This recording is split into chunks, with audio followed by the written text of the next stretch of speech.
안녕하세요. 저는 암투병 중인 어머니를 모시고 있는 여자입니다. 얼마 전 다시는 생각하기도 싫고 엮이기도 싫은 끔찍한 인연들을 끊어냈어요. 저는 이번 사건으로 인해 사람이라는 존재를 믿을 수 없게 되었어요. 저를 이 지경까지 오게 한 장본인은 다름 아닌 시어머니와 남편이었거든요. 머리 검은 짐승은 거두는 게 아니라고 그 말이 맞았어요. 사람 속이라는 게 열어보지 않으면 그 속에 뭐가 들었는지 도무지 알 수가 없어요. 시어머니와 남편은 겉과 속이 달라 하나부터 열까지 진실인 게 없는 사람들이었어요. 저는 그들의 시커먼 속내를 파헤쳤고 제대로 응징을 해주었죠. 제가 어떻게 응징을 했는지 지금부터 여러분들께 들려드리고자 합니다. 일단 저는 남편을 카페에서 처음 만났었어요. 업무가 많아서 주말에도 집에서 일을 했었어야 했는데 집에선 도무지 집중이 안 되더라고요. 이대로 있다간 진도를 하나도 못 뺀 상태로 주말이 끝날 것 같아서 노트북을 챙겨 카페에 갔어요. 커피 한 잔을 시킨 뒤 그나마 조용하고 사람이 잘 안 다니는 구석탱이에 자리를 잡았어요. 노트북을 세팅하자마자 진동벨이 울리길래 커피를 가져온 후 본격적으로 업무를 하기 시작했어요. 집에서 있을 땐 TV도 보고 싶고 청소 안 된 부분이 거슬리고 정말 잡생각밖에 안 들던데 확실히 카페에서 하니까 방해 요소도 덜하고 집중이 더 잘 되더라고요. 소음 정도야 주변 소음 차단해주는 이어폰 끼고 있으면 잘 들리지 않아서 괜찮았어요. 집에서 있었으면 하루 종일 걸렸을 텐데 카페에서 하니 몇 시간도 안 돼서 다 끝나버리더라고요.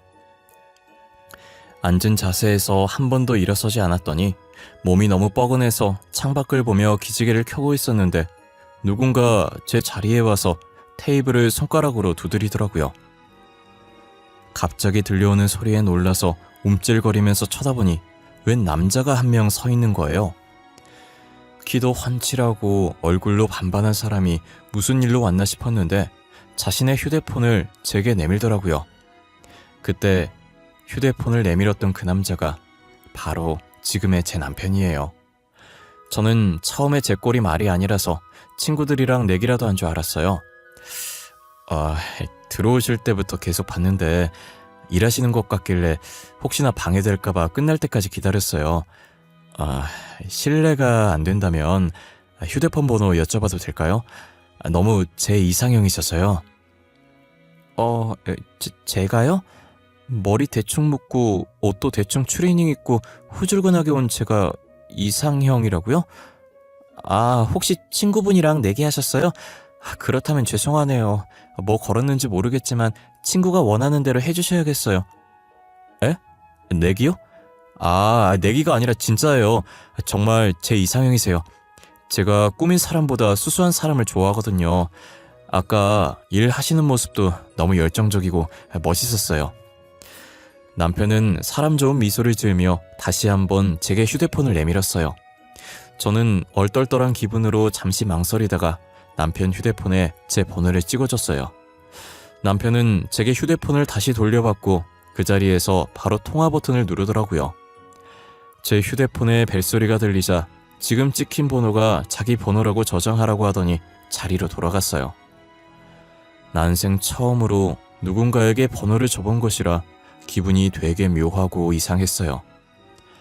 집으로 돌아와서 휴대폰을 확인하니 남편에게 문자가 와 있더라고요. 혹시 다음 주 주말에 시간 되면 자기랑 만날 수 있겠냐고요. 저는 한참 손가락을 꼼지락거리다가 이미 번호 준 거 한 번 만나고 끝내야겠다는 생각이 들었어요. 그래서 알겠다고 다음 주 주말에 보자고 답을 보냈죠. 그렇게 약속 날짜가 다가왔고 간만에 남자와의 데이트라 신경을 좀 썼어요. 원래도 제가 화려하게 꾸미고 다니는 편이 아니라서 평소처럼 화장도 연하게 하고 옷도 그냥 원피스 하나 입고 나갔어요. 남편은 흰 티에 검정 바지만 입었는데도 키가 커서 그런지 모델같이 멋있더라고요. 저번에 봤을 때와 달리 머리를 올리고 나왔는데 얼마나 잘생겼던지 순간 가슴이 뛰는 거예요. 남편이 멀리서 걸어오면서 저를 발견하고 웃는데 후광이 비친다는 말이 이런 거구나 싶었죠. 저는 남편에게 손인사를 한 뒤 괜히 머쓱해서 머리를 정리하고 물 한 잔을 마셨어요. 남편은 제 앞에 앉더니 저를 보고 귀엽다는 듯 픽 하고 웃더라고요. 제가 왜 웃냐고 혹시 이상하냐고 물었더니 긴장한 게 너무 티나서 그 모습이 귀여워서 웃었다는 거예요. 귀엽다는 말을 생전 들어본 적이 없는지라 민망해서 앞머리만 매만졌어요. 저는 남편이 너무 능글맞게 굴어서 선수라고 생각했어요. 남편은 제 표정을 읽었는지 자기 원래 다른 사람 번호 묻고 다니지 않는다고 번호 물어본 사람 제가 처음이라고 말하더라고요. 낯가려서 말도 잘 못 거는데 이상하게 저는 계속 끌리고 반응이 재밌어서 장난을 치게 된다면서요. 그래도 저는 자꾸 장난쳐주며 어색함 풀려는 남편 덕분에 편한 마음으로 있을 수 있었어요. 데이트 내내 남편은 저를 신경 써줬고 저는 남편이 알아서 다 해서 손 하나 까딱하지 않았어요. 시간이 흐르면 흐를수록 남편은 참 좋은 사람이라는 걸 느낄 수 있었어요. 원래는 한 번만 만나고 끝내려고 나갔다가 남편에게 홀려 다음 약속도 잡아버렸어요. 몇 번 정도 더 만나다가 남편이 고백을 해서 연인으로 만나기 시작했어요. 저는 아버지가 사업을 하고 계셨었는데 사고 돌아가시는 바람에 그 사업을 어머니가 이어하셨어요. 아버지가 돌아가셨을 때 제 나이가 겨우 초등학생이었고 전 초등학생 때부터 쭉 어머니와 둘이 살았어요. 지금은 제가 어머니 회사를 물려받기 위해 밑바닥부터 하나씩 배우고 있는 중이에요. 솔직히 벌써부터 회사를 물려받긴 이른 나이고 저도 아직까진 회사를 이어받을 생각이 없어서 천천히 경험을 쌓고 싶은 마음에 제가 어머니 딸이라는 사실을 비밀로 하고 회사를 다니고 있어요. 남편이랑 어느 정도 만나고 서로 가정사 얘기를 했는데 남편도 저와 비슷한 아픔을 겪었더라고요. 시아버지께서는 병으로 일찍 돌아가시고 홀어머니 밑에서 힘들게 자랐다고 했어요. 지금은 남편이 사업을 하면서 먹고 싶은 것도 마음껏 먹고 사고 싶은 것도 마음껏 사고 있다더라고요. 과거에는 조금 힘들게 살긴 했지만 어쨌든 지금 성공해서 행복하다면서요. 가끔 남편이 무슨 일을 하는지 궁금하긴 했지만 구체적으로 묻진 않았어요. 저도 제 일에 대해서 남편한테 자세히 말한 적은 없었거든요. 그냥 서로 어머니 회사 물려받으려고 하는구나, 혼자서 열심히 사업하는구나 라는 생각만 했어요. 저희가 만난 지 1년 반 정도가 되었을 때 갑자기 엄마가 울면서 전화가 온 거예요. 엄마가 폐경 맞은 지 좀 됐는데도 최근 들어 월경을 다시 해서 검사를 받으러 갔었대요. 검사 받는 내내 이상한 기분이 들었는데 아니나 다를까 자궁암 판정을 받으신 거예요. 어머니가 월경이라고 생각했던 것이 알고 보니 부정출혈이었던 거죠. 저는 너무 놀라서 병원으로 달려갔어요. 엄마, 갑자기 무슨 일이야? 자궁암이라니 왜? 엄마가 왜 자궁암이야? 주영아, 엄마 바로 수술해야 한대. 자궁암 2기라고 하더라. 그래서 수술 날짜 잡았어. 엄마, 당분간 회사에 못 가. 항암 치료 끝날 때까진 자리 비울 것 같아. 너는 지금처럼 잘 다니면 돼. 회사 걱정은 하지 마. 외삼촌이 있잖아. 외삼촌도 부사장 맡고 나서 열심히 하고 있어. 나도 열심히 하고 있고. 그러니까 엄마는 건강해질 생각만 해. 알겠지? 우리가 알아서 잘할 테니까 아무 걱정하지 마. 그래, 나는 아무 걱정 안 해. 내 동생이랑 우리 딸이 어른이 알아서 할까. 엄마 없어도 밥 잘 챙겨 먹고. 너 귀찮아서 맨날 밥 건너뛰잖아. 응? 그러지 마. 알겠어. 잔소리 좀 그만해. 아빠도 잔소리는 여전하시네. 우리 신여사 조만간 있을 수소 생각만 해. 엄마도 밥 잘 챙겨 먹고 병원밥 맛없다고 투정 부리지 말고. 내가 한두 살 먹은 애니? 밥 투정 부리게? 너나 잘해 이거사. 나는 죽어서도 네 걱정하느라 편히 못 갈 거야. 죽는다는 말은 왜 해 진짜. 당분간은 살 거라고 말해. 알겠어? 죽는다는 말 금지야.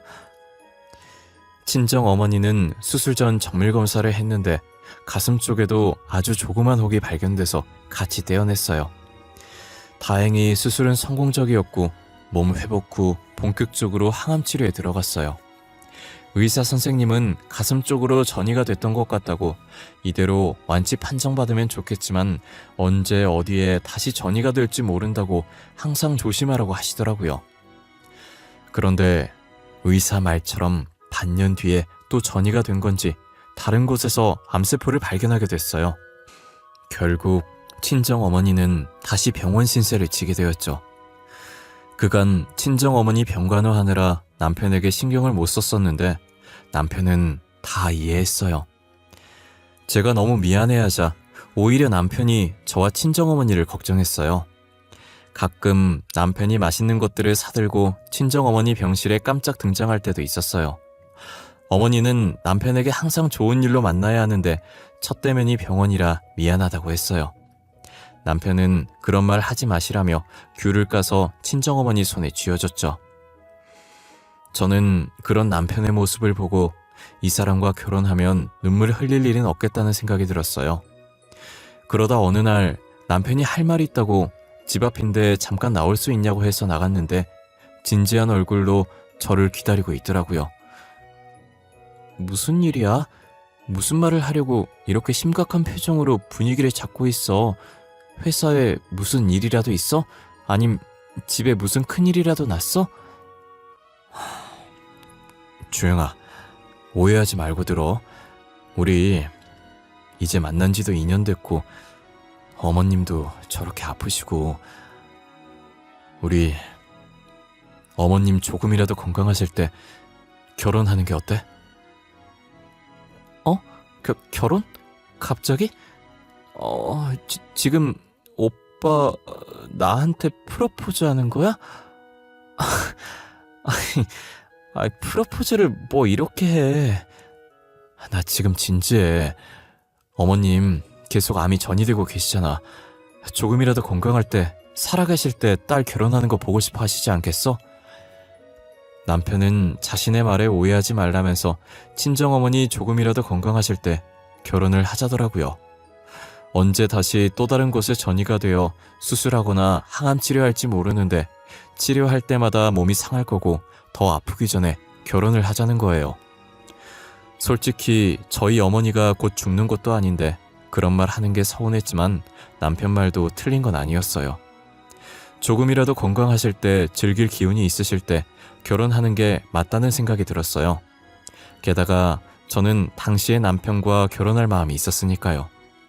그래서 남편 말대로 어차피 결혼할 거 빨리 하고 끝내자고 했어요. 저는 남편이 그렇게 말해서 시어머니와도 이야기가 다 끝난 상태인 줄 알았어요. 그런데 시어머니께서는 저를 보자마자 며느리로 드릴 마음 없다고 나가라고 하더라고요. 저희 어머니가 아파서 조금이라도 건강할 때 결혼하고 싶다고 말을 했다니 저한테 자기 아들 병수발 시킬 생각이었냐고 화를 내시더라고요. 그래서 저는 좋은 소리도 못 듣고 결혼 허락도 받지 못한 상태로 집으로 돌아갔어요.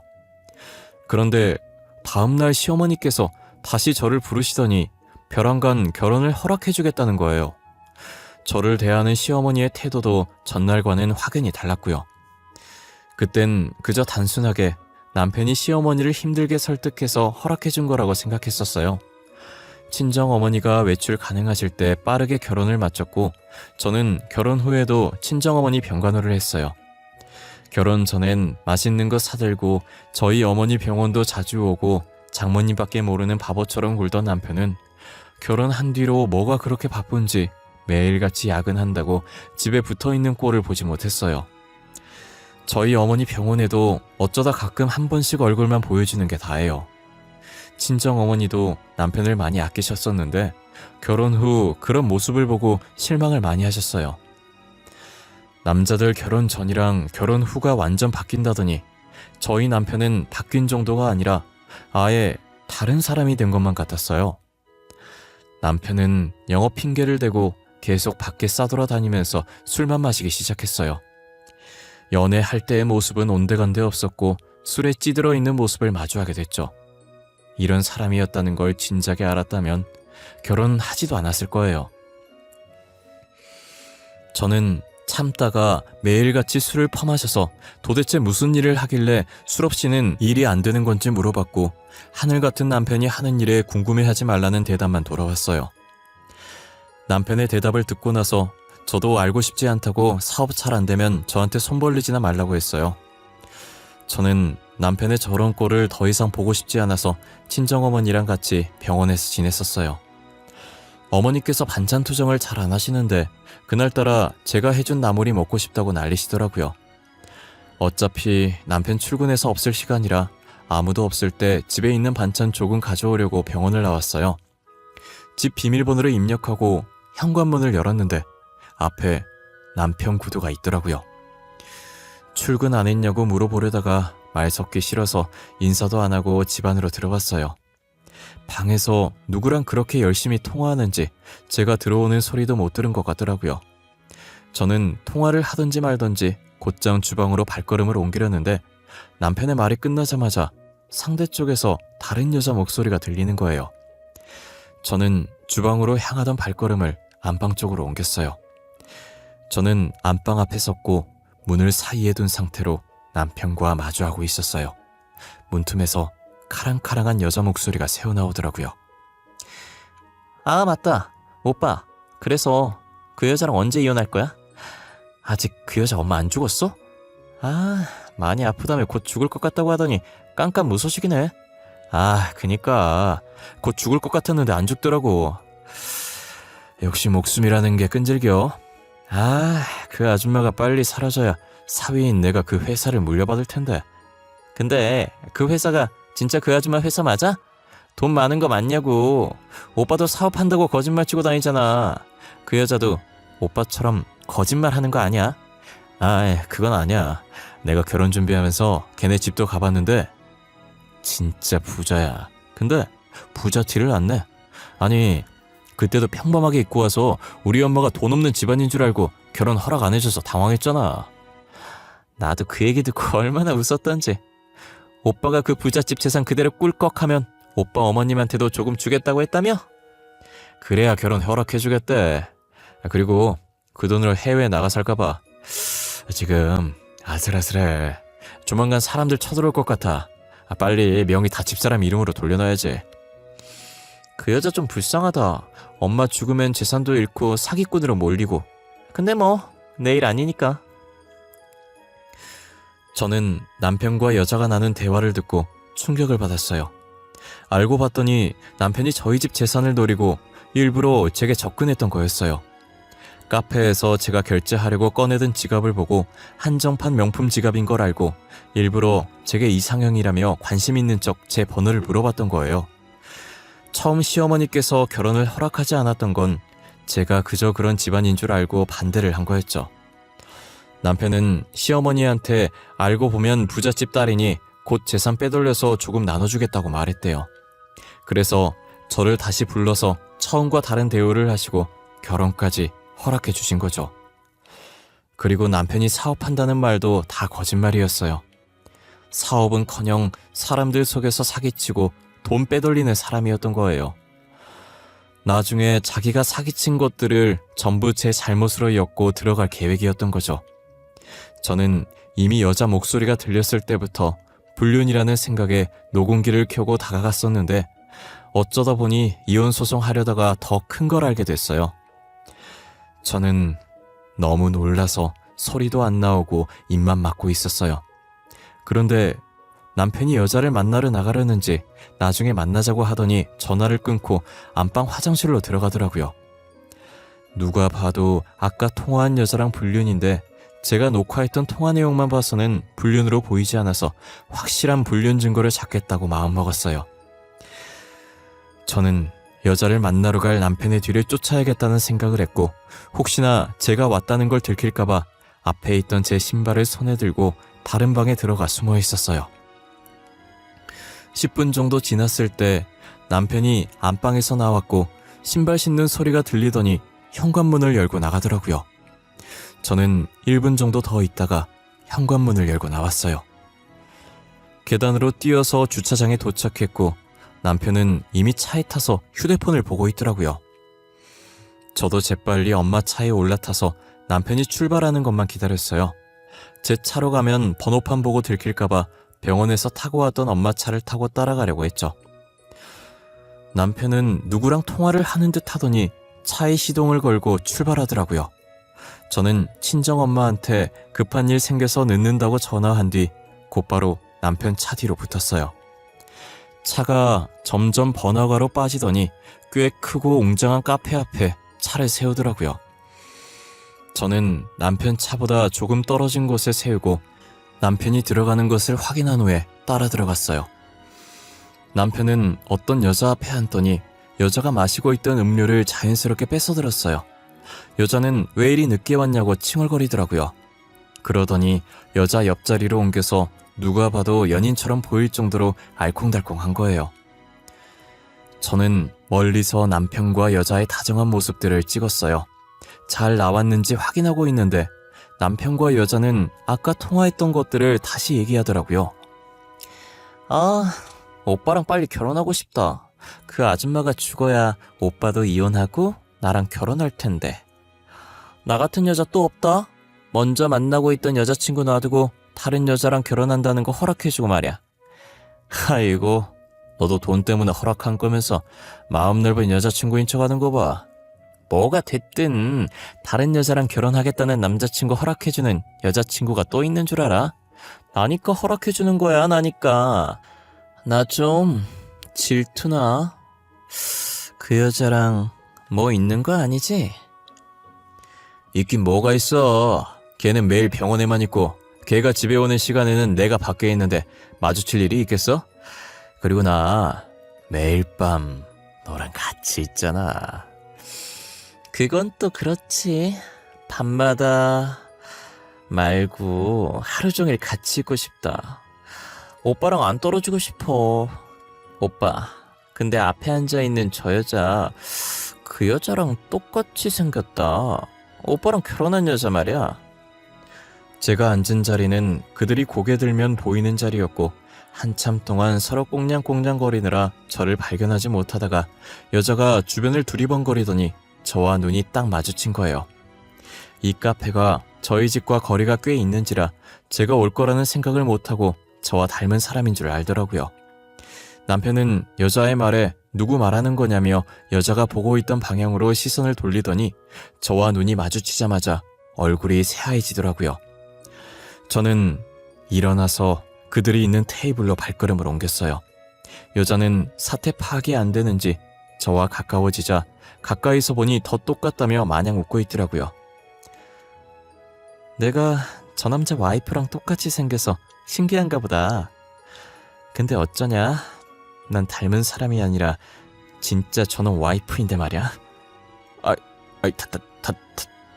당신 여기 어떻게 왔어? 아니 그니까 예, 내 사촌 동생이야, 사촌 동생. 오해하기 딱 좋은 상황이란 거 아는데 진짜 그런 거 아니야. 너는 사촌 동생이랑 그렇게 꼭 붙어 있니? 동생이랑 아주 보기 좋네. 너는 사촌 동생이랑 얼마나 사이가 좋으면 결혼 계획까지 짜고 있니? 응? 그래요. 저 사촌 동생 아니에요. 그래서 어쩔 건데요? 저 그쪽보다 더 먼저 오빠 만났어요. 그쪽이 오빠랑 사귀기 전부터 제가 오빠 여자친구였다고요. 제가 처음이고 그쪽이 두 번째라고요. 뭐라는 거야? 누가 먼저 사귀었든 저는 와이프는 나고 너는 상간녀고 둘은 불륜이고. 이해했어? 그럼 법적으로 누가 더 손해일까? 내가 손해일까? 너가 손해일까? 그렇게 당당하게 나올 때가 아닐 텐데. 아, 잘 됐네요. 그럼 이왕 이렇게 된 거 오빠랑 이혼해주세요. 더는 이렇게 숨어서 만나기 싫어요. 저 오빠랑 결혼할 거예요. 야, 너 지금 무슨 소리 하는 거야? 내가 이혼을 왜 해? 여보, 아니야. 정말 다 거짓말이야. 사촌 동생이 머리가 좀 아파. 그래서 헛소리 하는 거야. 나는 절대 당신이랑 이혼 못해. 그렇겠지. 나랑 이혼 못하겠지.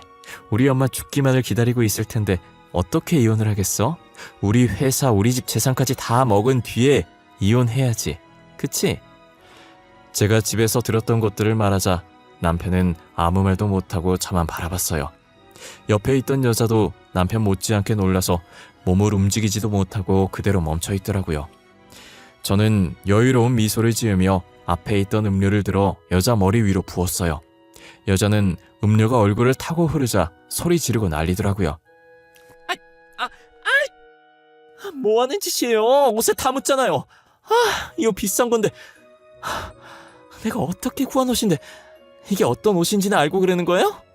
이거 전 세계에 몇 장밖에 없는 옷이라고요. 그러니까 이걸 네가 어떻게 구했지? 전 세계에 20장밖에 없다고 했는데 말이야. 우리 집에도 있는 옷인데 너도 입을 만큼 흔한 옷이었다니. 나는 필요 없으니까 너한테 버려줄게. 당신 진짜 미쳤어? 무식하게 음료를 어떻게 사람 머리...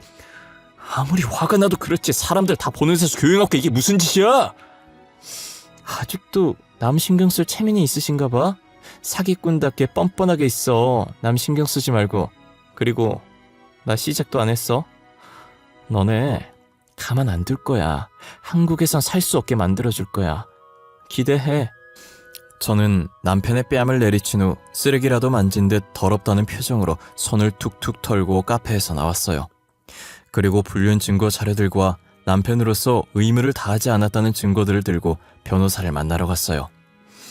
불륜 증거로는 카페에서 찍은 사진들로도 충분했고 남편에 관한 증거들은 상간녀와 통화했던 녹음본과 남편이 매일 술집에서 결제했던 카드 내역들을 뽑아서 갔어요.